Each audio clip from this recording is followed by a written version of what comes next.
ஓம் ஸ்ரீ மகாபெரிவா சரணம். இன்னைக்கு ஏகாதசி தினமாக இருக்கிறதுனால ஒரு அருமையான கதை ஒன்று சொல்லலான் இருக்கேன். அர்ஜுனனும் கிருஷ்ணனும் சம்பந்தப்பட்ட அழகான கதை.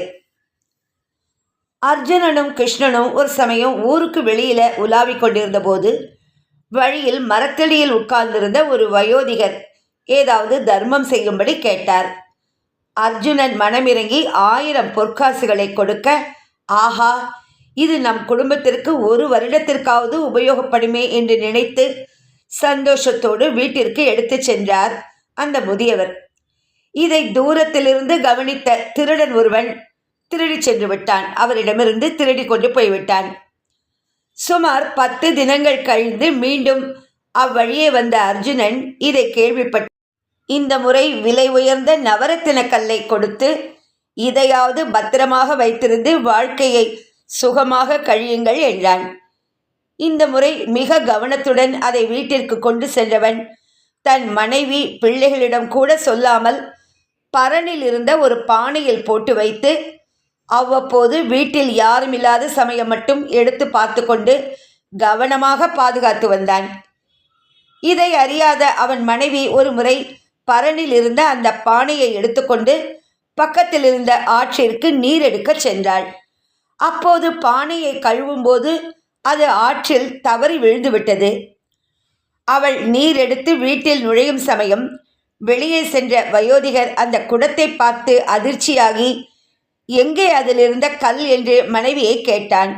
ஏதுமறியாத மனைவி நடந்ததை கூற, உடனே ஆற்றிற்கு சென்ற அவர் அன்றிரவு வரை தேடியும் பலனின்றி வீட்டிற்கு சோகத்தோடு திரும்பினான். சில தினங்கள் கழித்து மீண்டும் கண்ணனும் அர்ஜுனனும் அவனை பார்க்கும்போது அவன் நடந்ததை கூற, அர்ஜுனன் கண்ணனிடம் இவன் அதிர்ஷ்டமே இல்லாதவன் என்று கூறினார்.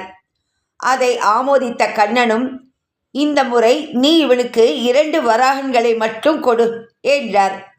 ஆச்சரியப்பட்டான் அர்ஜுனன். ஆனாலும் 2 காசுகள் மட்டும் கொடுத்து அனுப்பிவிட்டு கண்ணனை பார்த்து, இது என்ன விந்தை, வெறும் 2 காசுகள் மட்டும் அவனுக்கு என்ன சந்தோஷத்தை கொடுத்துவிடும் என்று கேட்டான். எனக்கும் தெரியவில்லை, என்னதான் நடக்கிறது பார்க்கலாம் வா, அவன் பின்னால் செல்லலாம் என்று கூறி இருவரும் பின்தொடர்ந்தார்கள். அவன் வீட்டிற்கு செல்லும் வழியில் மீனவன் ஒருவன் உயிருடன் தான் பிடித்து வைத்திருந்த 2 மீன்களை வாங்கிக் கொள்கிறாயா என கேட்டான்.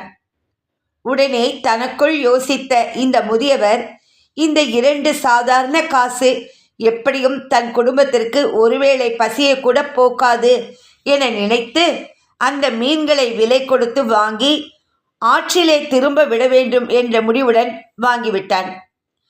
அப்படி வாங்கியதில் ஒன்றை ஆற்றில் விட்டுவிட்டு அடுத்ததை விடும் முன் அது சுவாசிக்க முடியாமல் அதன் தொண்டையில் ஏதோ சிக்கியிருப்பதை பார்த்து மீனின் வாயில் விரலை விட்டு சிக்கியிருந்ததை எடுத்தான். அதை பார்த்ததும் பிரமிப்பின் உச்சத்திற்கே போய்விட்டான். ஆம், அவன் மனைவி ஆற்றில் தவறவிட்ட விலை உயர்ந்த கல்தான் அது.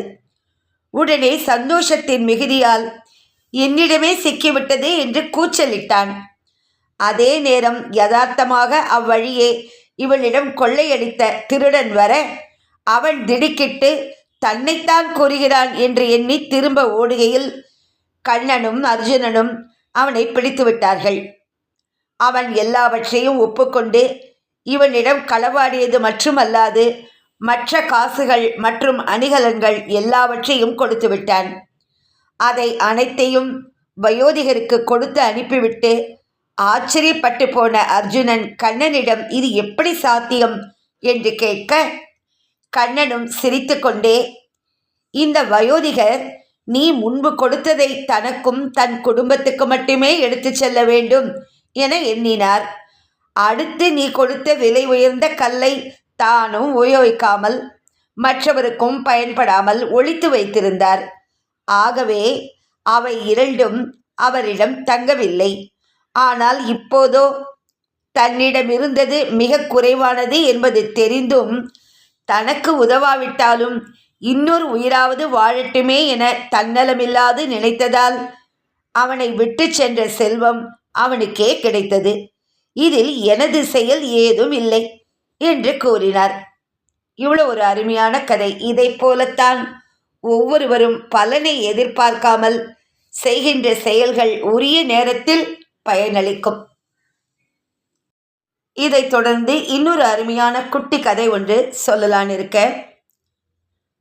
ஸ்ரீ வைஷ்ணவரே, இன்று உமக்கான தளிகை எங்கள் திருமாளிகையில்தான்.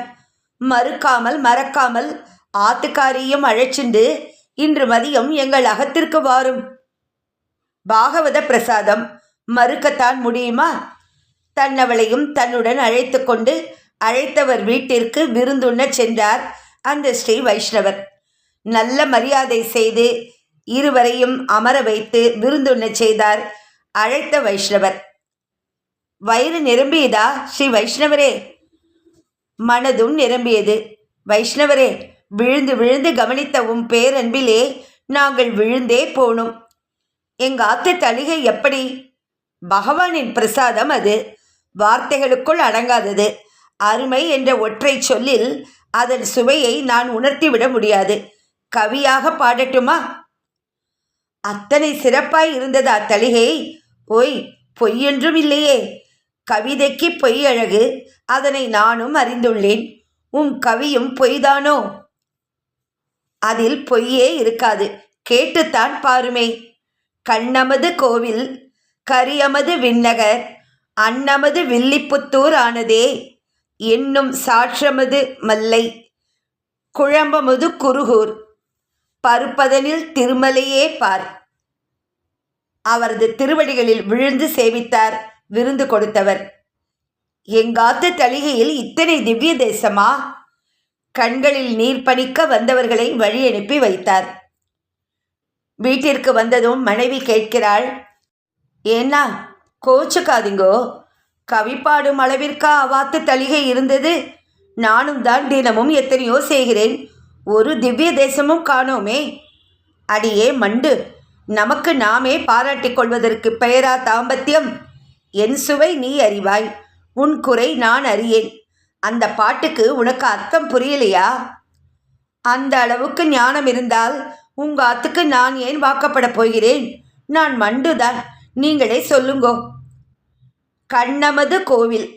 கண்ணமது என்றால் பாயசம், கோவில் என்றால் ஸ்ரீரங்கம். அரங்கன் கோவிலில் பாயசம் மண் சட்டியில்தான் வைப்பார்கள். அதனால் பாயசம் சற்று அடிபிடிப்பது என்பது அங்கே தவிர்க்க முடியாத ஒன்று. இங்கேயும் பாயசம் அடிப்பிடித்து இருந்ததால் கண்ணமது கோவில். அப்படியாண்ணா? அடுத்தது கரியமது விண்ணகர். கரியமது என்றால் காய்கறி வகைகள். விண்ணகர் இருக்கும் உப்பில்லாத பெருமானுக்கு நைவேத்தியம் எதுவிலும் உப்பே சேர்க்க மாட்டார்கள். இவ்வாத்து கரியமுதிலும் இன்று உப்பில்லை. அதனால் கரியமது விண்ணகர். அருமைண்ணா. அப்புறம் அன்னமது வில்லிபுத்தூர் ஆனதே. ரங்கமன்னாரின் கோவிலிலே அன்னம் குழைந்தே இருக்குமாம். இங்கேயும் சாதம் குழைந்தே இருந்ததனால் அன்னமது வில்லிபுத்தூர். இப்படியும் உண்டா? அடுத்தது சாற்றமுது மல்லை. சாற்றமுது என்றால் ரசம், மல்லை என்றாலோ கடல். கடல் நீரை போல அவ்வாத்து சாற்றமுதிலும் உப்பே அதிகம். என்ன, கொஞ்சம் அதிகமாகத்தான் போறீங்க. அடுத்தது என்ன? குழம்பது குருகூர். குருகூரிலே எது பிரசித்தம்? நம் ஆழ்வான் இருந்த புளிய மரம்தானே. குருகூர் என்றாலே புளிதான். அவ்வாத்து குழம்பிலும் வெறும் புளிதான். கடைசியும் சொல்லிவிடுங்கள். பருப்பதில் திருமலை. திருமலை முழுவதும் கல்தான். அவ்வாத்து பருப்பு முழுதும் கல்லும் இருந்ததே. என்ன நன்னாவாயிருக்கு. இப்படியா பாடிவிட்டு வருவீர்? அர்த்தம் புரிந்தால் அவர்கள் தவறாக உம்மை எண்ண மாட்டாரோ? அடியே, கட்டாயம் எண்ண மாட்டார். பாகவத சேஷம் என்று அந்த உணவினை அவர்கள் குடும்பம் முழுதும் இந்நேரம் உண்டிருப்பர். அந்த உணவினில் அவர்கள் சுவைகளை கட்டாயம் கண்டிருக்க மாட்டார்கள். நான் சொல்லி வந்த திவ்ய தேசங்களை மட்டுமே அவர்கள் எண்ணத்தில் இருக்கும். இனி வெறும் சாதமல்ல அது. இந்நேரம் அது பிரசாதமாய் மாறியிருக்கும். சரிண்ணா, என்னை மன்னித்து விடுங்கள். ஒன்று கேட்கிறேன், கட்டாயம் செய்வீர்களா? கட்டாயம் செய்கிறேன். என்ன வேண்டும் உனக்கு? நல்ல தமிழ் சொல்லித் தருகின்ற ஒரு ஆசான் வேண்டும். நான் தமிழ் கற்க வேண்டும்.